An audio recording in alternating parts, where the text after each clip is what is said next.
This will bring forth a new system of the fashion calendar.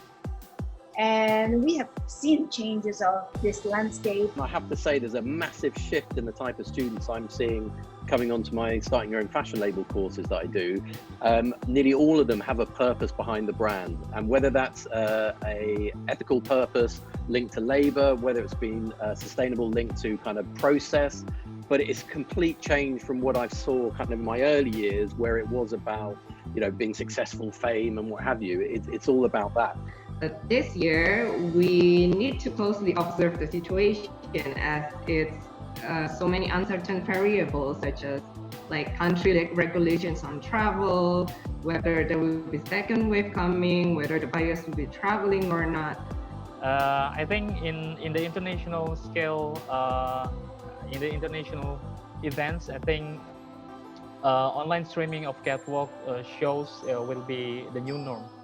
We're seeing a trend across the world, in the UK, across East Asia, and here in Indonesia, that, and I think others have mentioned this on the call earlier, that what your brand and what your kind of social responsibility commitments are to the environment are having a real impact on consumers' choices when they're buying products.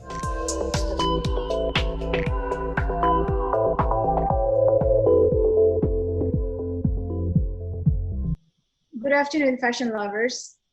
With the outbreak of the COVID-19 pandemic, the creative industry, especially fashion, has become one of the most affected.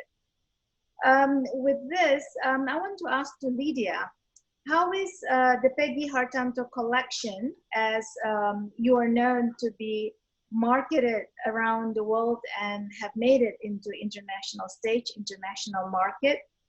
Do you think that the way you enforced your marketing strategy in the past is still the same? Or how would you envision that business with your international partners or clientele change? Yeah, so for us as a label, we're pretty balanced between wholesale and retail. So for our wholesale, we go to Paris twice a year to showing spring, summer, and autumn, winter. But this year, we need to closely observe the situation as it's so many uncertain variables, such as like country regulations on travel, whether there will be second wave coming, whether the buyers will be traveling or not. So as an independent label, I'd say we're following the rhythm right now, but our strategy is being overly prepared for spring summer 2021. What I mean with being overly prepared means right now we're preparing all materials for digital.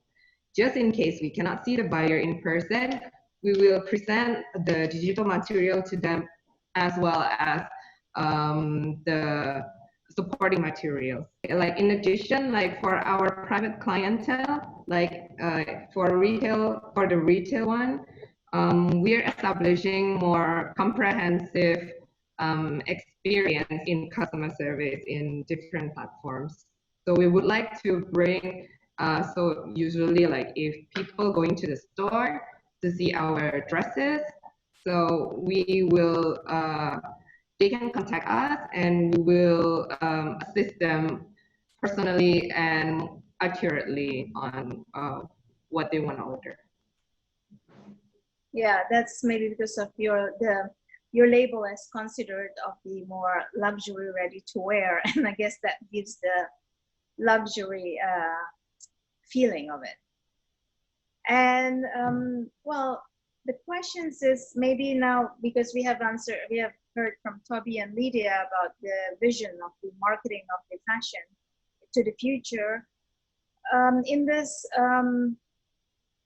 coronavirus pandemic era, this will bring forth a new system of the fashion calendar.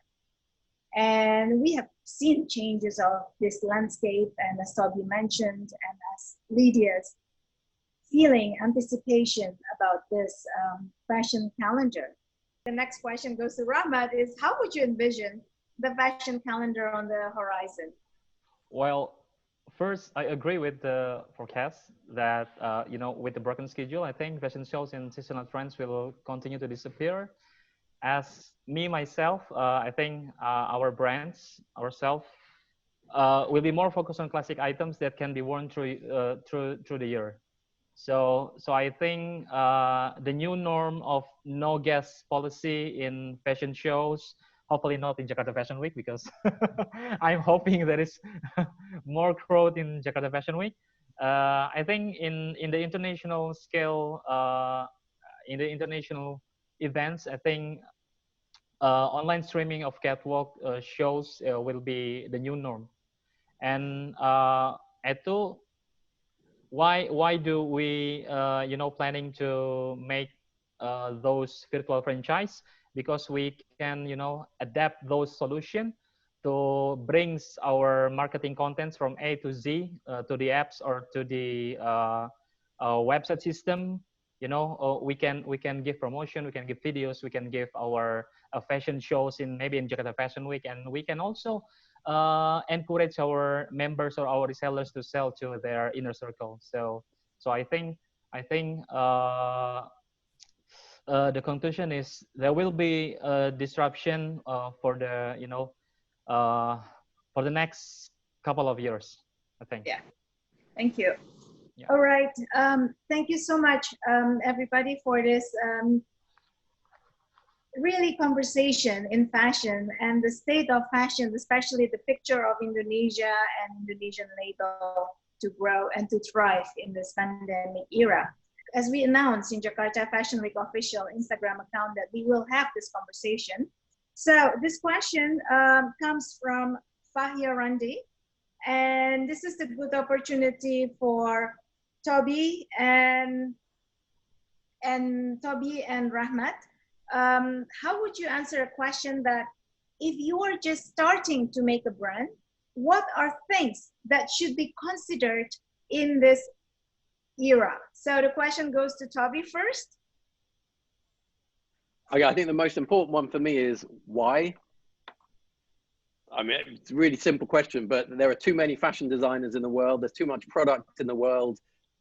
We don't need any more kind of just average stuff in the world going in. So why are you doing it? What is it that you ultimately hope to achieve? Hopefully there's going to be a message behind it, which is I'm trying to change the system. I'm trying to make a beautiful world, but in a better way from doing it. And I have to say, there's a massive shift in the type of students I'm seeing coming onto my starting your own fashion label courses that I do. Nearly all of them have a purpose behind the brand, and whether that's a ethical purpose linked to labor, whether it's been sustainable linked to kind of process, but it's complete change from what I saw kind of in my early years, where it was about being successful, fame, and what have you. It's all about that. So that would be my first question. What ultimately are you trying to do? And then it's just bringing it down to the kind of three questions that I always ask any fashion business when they're creating their supply chain. Who are you as a fashion brand? So what do you stand for beyond the product that you're looking to sell? What is it you want is question number two. So what is the ultimate objective that you're working towards? Is it a multi-store, which would be a very scary thing at the moment, but a multi-store business? Is it a direct-to-consumer business model? Is it a small art designer artisan that provides you a salary, employs some others, but you keep all kind of low? What are the ultimate objectives? And then we start to answer the third question, which is how are you going to get there, which is then to develop this strategy. Too many people just start up with a bit of product because they want to be a designer, and actually they're bringing bad product into the world. They're not focused, they're spending all their money. And I think unfortunately, the situation we're at the moment is going to get rid of a lot of those people because there is not enough money to go around. The world needs good product, well-designed product. And really, it comes back to your customer. What is it that that customer is ultimately looking to buy? And that is massively changing with Generation Z. But this crisis and Black Lives Matter and all the movements around the world are just speeding up the demand for a better way. Yeah, thank you. And Rahmat? Okay, so I would assume that the remaining consumers today would buy more online because shops are closed. But if you want, talking about we want to start a a brand, a fashion brand right now. I think I couldn't agree more with Toby because he was my mentor in Indonesia Fashion Forward. But in general, when you want to starting a brand, you have the most important thing to be considered is your brand DNA. It's a brand or your product DNA, how your brand differentiate with others, how your brand stand out from the crowd, and etc. And then the second most important thing is how you want people or prospective customers see about your brand. Ask ourselves, what are the top 3 brand attributes that we want people to know about our brands? Okay, next one is from Ahnur Meilinde or Ahnur Meiline. The question is how to keep up with doing business in the fashion world by buying new fabrics for production. This is about production chain.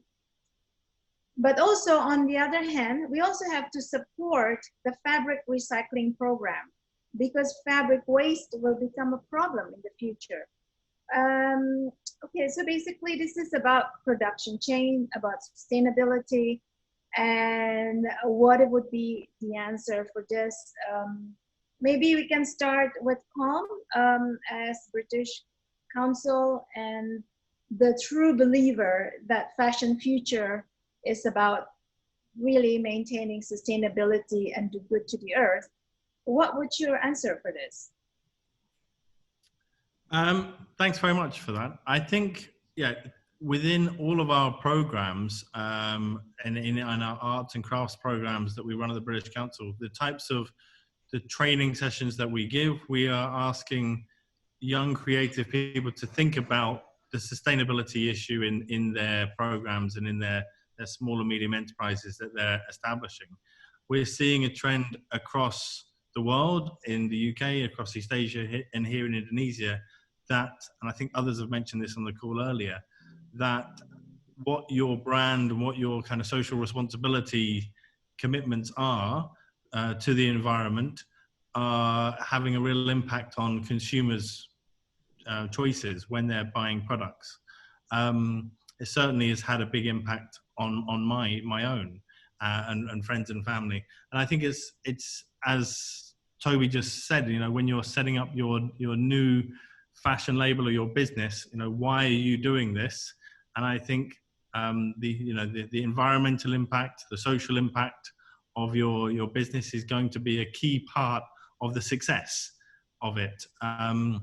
So I think it's a consideration that is growing in importance, and I think that maybe the number one factor that's going to grow over the next couple of years, whilst we're in a health crisis right now and we're thinking about the pandemic, we're in a climate crisis, a growing climate crisis. And Indonesia, you know, with Papua, the forests in Papua are the second biggest in the world.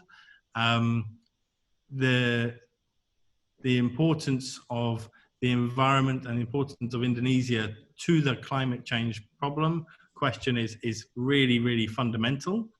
And I think that this is an opportunity really for Indonesians across the creative sector to kind of tackle that. And those that do will be rewarded by customers internationally, but also maybe here in Indonesia as that kind of consciousness rises. Thanks, Colm. And Lydia, do you have a point of view of this questions from Ahnur Meiline about the doing business with the sustainability in mind? So for us, I think we are supporting to slow fashion more than the fast fashion, obviously, because as the method that Rahmat mentioned earlier, it's on-demand pull system that we've already implemented since we've launched our brand. It is more sustainable. Like, we're not producing excess stock in a way. So with our current production, it's 40% on stock and 60% on demand. And that's our support to this system. Okay, thanks. Rahmat, I think you mentioned about the collaboration with Japan and your 3 point of view about bringing impact of the social environment and business. To this question about sustainability and also about the fabric waste problem in the future, your point of view?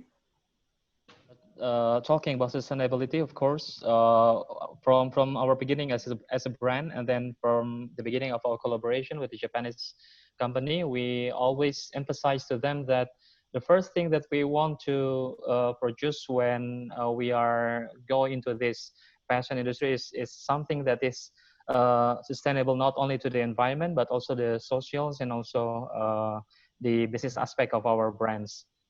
We in Central Java, our production facility actually backed by school dropouts, and then vulnerable women, single parents, and also near poor people in several villages. So from those collaboration, like for example with the Japanese, we are not only cooperate in London, but also we cooperate in Melbourne. We cooperate in Dubai, and then we cooperate also in America, in ISNA, Islamic Society of North America. So we in return that they supply their sustainable fabric for us for free, and then we you know, what do we call, giving their brand recognized by our market. So talking about sustainability, yes, we want to emphasize that we want our brands to have impact on the socials, on the environment, and also on the business. Yeah, that's our point of view. Okay, due to the time and Toby has to leave, this is one last question for Toby, and meanwhile, please maintain in the space before the last one. This last question is coming from Devona Cruz, and who is one of our Jakarta Fashion Week 2020 icons, a model and also a fashion school graduate. Her question goes, what lies in the future of those graduating in fashion in the current recession due to COVID-19? Toby? It's kind of the same as it's always been, I think, which is you need to be relevant. You know, this is really difficult times, and the job market is going to get harder. To try and sell your own brand is become harder. So it ultimately comes down to making sure you are the right product, or you are selling the right product, and ultimately that's kind of be relevant. And how you make yourself relevant is by listening to what the consumer or what the employers are looking for. And I tend to find that the answers to the future are quite often in the past. So I'm going to leave with a quote from the founder of Selfridges back in the early 1900s, which was that people will sit up and take notice of you if you sit up and take notice of what makes them sit up and take notice. So rather than all being about what you want, try to listen to the consumer, try to listen to the employer, and find ways of making yourself as valuable to the buyer or as valuable to the employer as possible. And my big belief, as Colm has pushed, is that absolutely the difference that a new graduate can make is this understanding of how the world is changing and moving to a more sustainable, ethical supply chain. And I think employers will be looking, and brands like, or businesses like Selfridges are employing sustainability teams to help their buyers. So they are looking for people that understand this new world vision. And if you can align yourself with that, I think there will still be opportunities, even in the hardest of times. Thank you, Toby. I would like to put her question into more like general.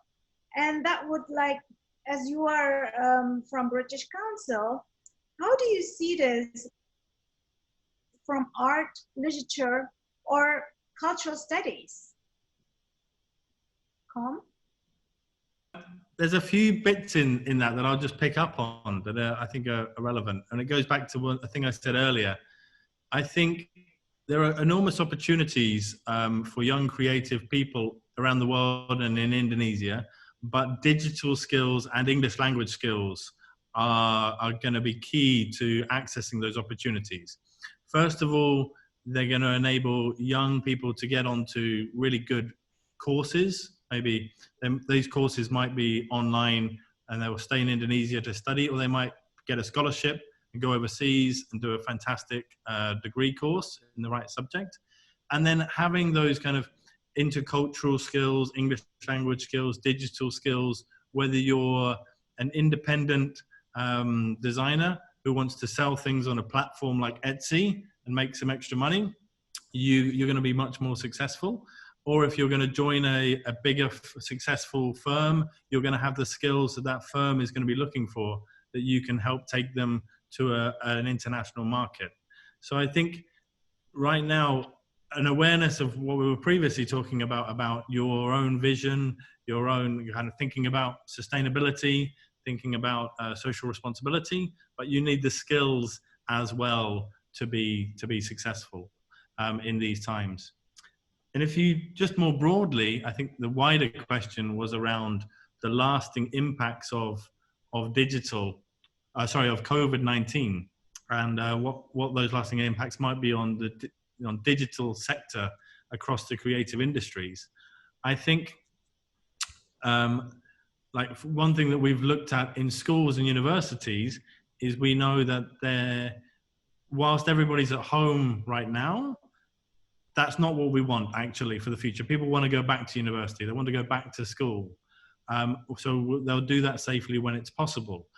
But when they go back, we are pretty sure that learners and education institutions are still going to make use of technology to support that sector. So we'll end up seeing a blended education approach. So there'll be a blend between face-to-face and education. And I think the same will happen across the creative sector. So live events, music, theatre, comedy, I think those things at the moment, people are experimenting with them digitally. But these are communal kind of events. These are things that people like to enjoy together. So I think there's still definitely a place for them. But when we come out of this, the lasting impact that there will be a hybrid model. There'll be the theatres will hopefully still be open.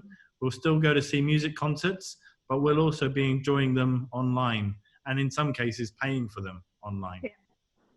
And in a way, it's a democratization of the creative industry. Yes, no, completely. I think that's one of the things that's come out of it. It gives more access to people, again, if they have a computer and they're online. Yeah. Right. All right. Well, thank you, Toby and Colm, Rahmat and Lydia, for sharing your insights to us. Indeed, it has been testing time for all of us, and this is not about Indonesia, this is globally for the creative industry and specifically fashion. We have heard how many or how to be the thriving one, the nimble one is the one that would hopefully overcome this difficult time.